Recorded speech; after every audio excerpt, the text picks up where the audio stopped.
इस शेरी सिलसिले को और आगे बढ़ाया जाए और एक मेज़बान से गुजारिश की जाए, मेरी मुराद है जनाब जावेद समर साहब से, कि वो तशरीफ़ लाएँ और अपने कलम से नवाजें। थोड़ी सी दो शेर हम कहेंगे बस। ये सब बहुत अच्छे अच्छे शेर है, आपको सुनने को मिलेंगे कि आंसुओं मेहरबानी करो, आंसुओं मेहरबानी करो, आंसुओं मेहरबानी करो, गम की रातें सुहानी करो, गम की रातें सुहानी करो,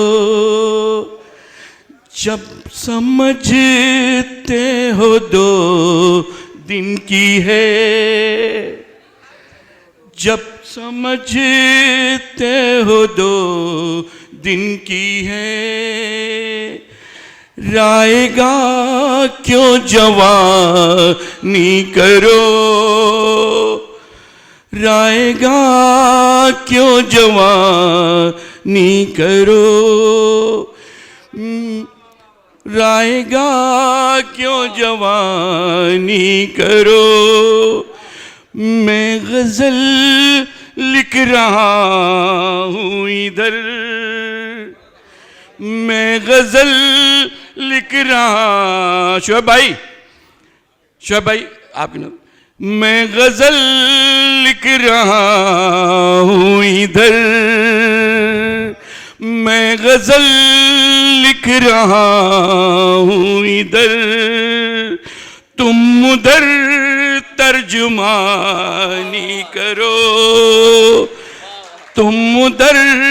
तर्जुमानी करो। और शेर अर्ज़ है,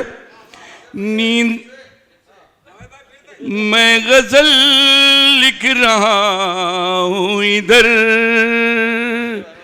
मैं गज़ल लिख रहा हूँ इधर, तुम उधर तर्जुमानी करो। और शेर अर्ज़ है, मक्ता अर्ज़ है, नींद में है ये महफ़िल समर, नींद में है ये महफ़िल समर, ख़त्म अब ये कहानी करो।